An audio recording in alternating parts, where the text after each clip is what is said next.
a gente retoma aqui com o SanearCast, o podcast da ABS Paraíba. E aqui com a gente agora Marcos Vinícius, presidente da CAGEPA, Dantas, vice-presidente da ABS Paraíba. E você que está em busca de informação sobre saneamento, vem aqui e fica com a gente no nosso podcast. Eu queria começar, Marcos, primeiro agradecendo sua presença, sua disponibilidade, que eu sei que o tempo de vocês é apertado.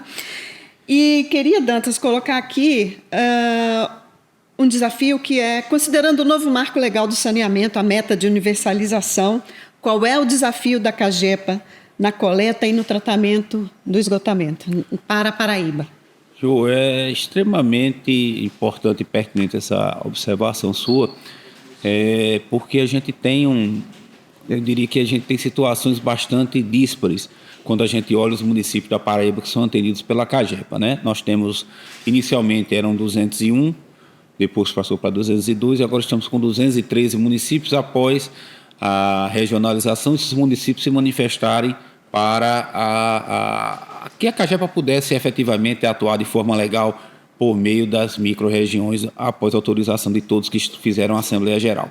Perceba, nós temos situações como João Pessoa e Campina Grande, que são situações que encaminham-se. João Pessoa a Passos Lagos para a universalização, que a gente já tem avançado, passamos aí de 80%, e Campina Grande com 91%. A gente tem a quarta posição entre as capitais brasileiras, né? Em termos de saneamento. Isso, e com as obras que nós temos feito, a usina 2, agora vamos fazer interligações do Cidade Verde, Mangabeira, Polo Turístico, Valentina Seixas Penha, então a gente avança, obviamente, né, nesse processo. Temos Campina Grande, que já passa de 90%, então considera-se que 90% de atendimento da população já se encontra universalizado, mas nós temos um desafio que é manter esse processo, haja vista a pujança da cidade de Campina Grande, que é uma cidade que cresce, que tem o seu desenvolvimento próprio, que tem uma área de expansão, inclusive, que nós agora, com a adutora que nós estamos fazendo de Catolé de Boa Vista, vai permitir a expansão da Zona Oeste de Campina Grande.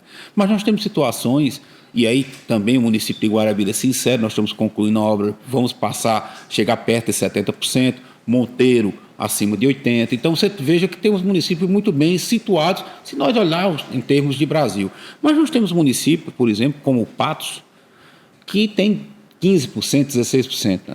Né? Nós temos situações como o município de Cajazeiras, que um pouco mais de 15%, 20%. Então, são investimentos, e só nesses dois municípios, Patos, nós estamos investindo 95 milhões, agora em esgotamento, para mais duas novas bacias, a 2 e a 3, e Cajazeiras, nós vamos recuperar a parte histórica, eu diria que é um débito histórico, que é a recuperação da bacia do Açude Grande, que vai permitir a urbanização daquela área, a sua reincorporação à cidade. Mas nós temos situações de municípios pequenos, e esses municípios muitas vezes encravados em áreas do semiárido, e que não é só o problema do semiárido, é a questão da própria, onde o município se encontra encravado. Nós temos situações que o município praticamente está em cima de um cristalino próprio, nem fraturado é. Então isso é um custo altíssimo. Como é que você faz essa detonação? Nós estamos numa situação... Como é que você faz para levar água? O esgoto. Da parte do esgotamento, que foi a que me foi colocada na parte do esgotamento, que é o nosso grande desafio. Então, nós temos feito arranjos de todo tipo de natureza, por exemplo.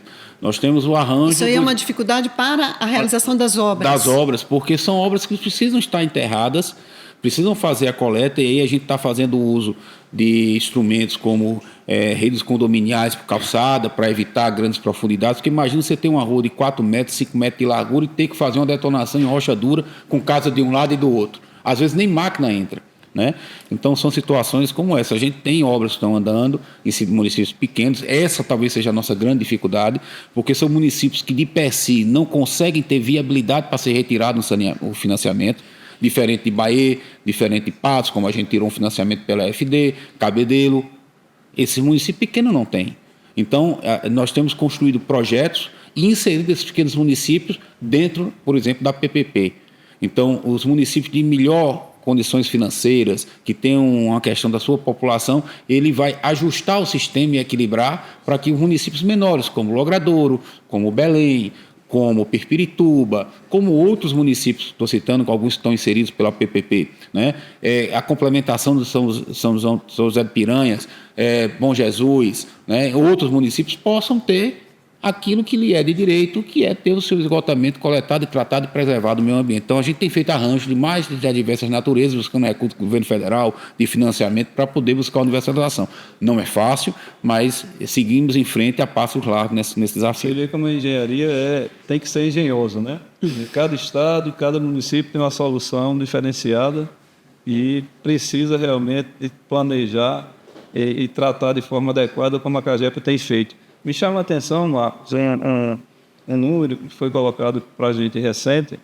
O Brasil, pelo presidente do CONFEA, que é a nossa confederação, ele fez um estudo no Brasil inteiro e disse que aqui no Brasil a gente tem um déficit de 70 mil profissionais. Hoje. E ele jogando isso para 10 anos... Esse é o desafio técnico, né? É um desafio, imagina só. E a gente tem visto isso, né? Eu ensino na universidade, você também estuda muito, a gente começa a turma com 20 pessoas, termina com 4, 5. Então, esse novo olhar para a engenharia precisa também ser, vamos dizer assim, trabalhado por nós profissionais. Mas um ponto, amigo, é o seguinte: quais são as novas tecnologias que a CAGEP tem usado, e tem usado muito, né? A gente tem acompanhado, com relação à questão de perda na distribuição, né? Com relação à questão da obra super interessante, a Usina 2, né? É uma obra diferenciada realmente a nível de Nordeste, talvez a nível de Brasil. Onde que está sendo construída a Usina 2? Acho que é na Maria Rosa. Maria Rosa. Então, assim... João Pessoa. O que você pode destacar aí um pouco para nós? Dantas, a gente tem usado tecnologia. A CAGEP, em 2021, ela criou uma diretoria especializada chamada Diretoria de Novos Negócios e Inovação. Dentro da Diretoria de Novos Negócios e Inovação, e meio ambiente, a gente elegeu 3 áreas que ficaram, vamos dizer assim, ganhando destaque, porque estavam soltas em várias outras diretorias. Uma é a gerência de meio ambiente, que coordena todas as ações de meio ambiente, não só as questões legais de licenciamento, de acompanhamento dos requisitos das autorizações e etc., mas também a educação sanitária e ambiental, as questões que envolvem novas tecnologias ambientais, né? Então, soluções remediadas pela natureza, tudo isso está sendo... Isso é inovação.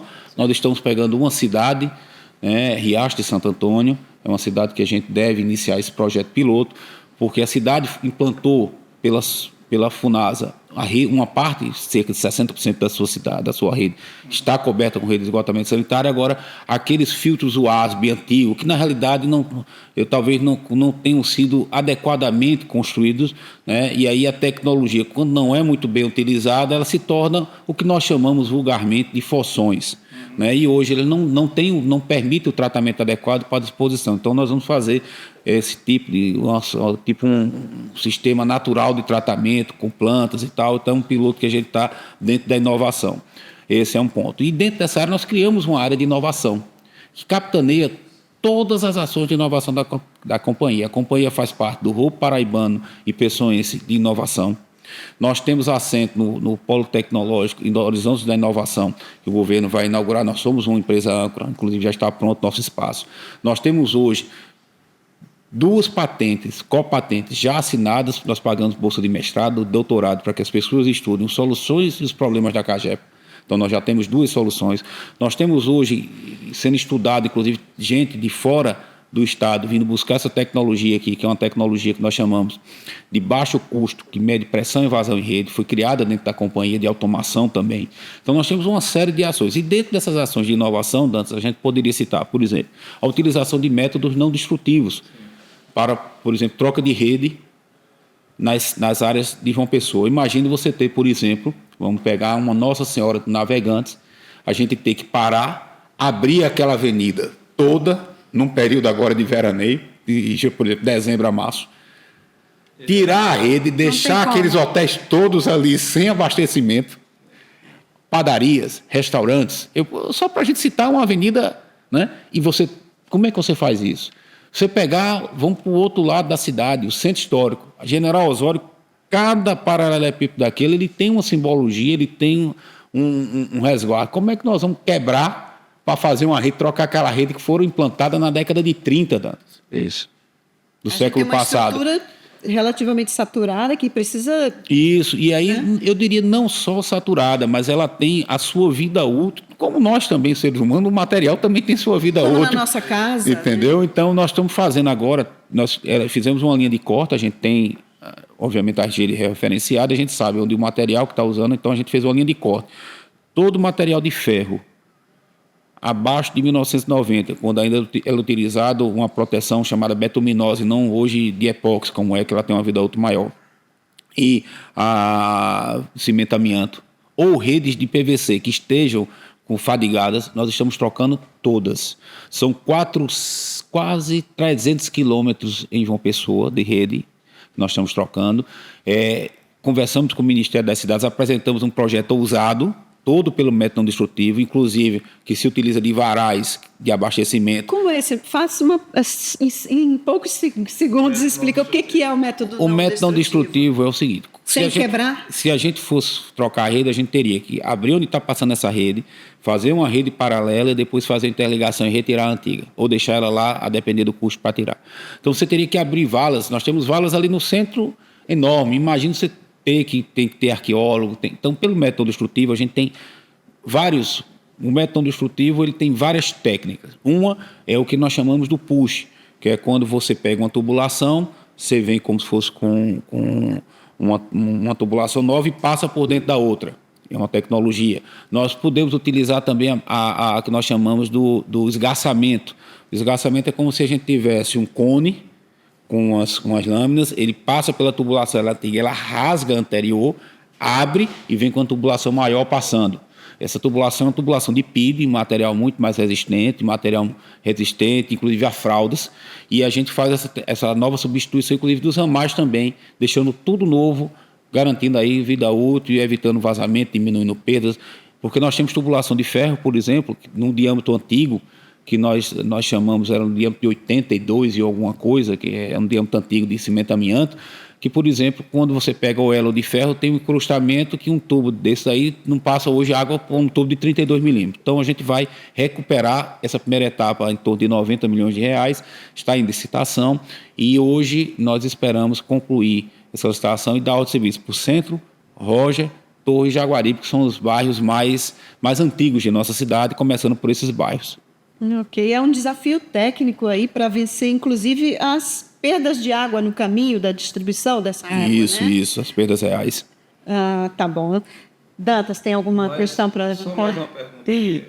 Marcos, a CAGEP ela tem trabalhado com várias parcerias e na nossa cidade a gente tem um rio muito importante que é o Rio de Jaguaribe, né? Corta 17 bairros, né? Se não me engano. Qual o papel da CAGEPA nessa parceria de disposição lá do rio, né? E o que é que tem sido aí planejado para a identificação de a poluição difusa ali, que ao longo de todo o rio é bem complexa?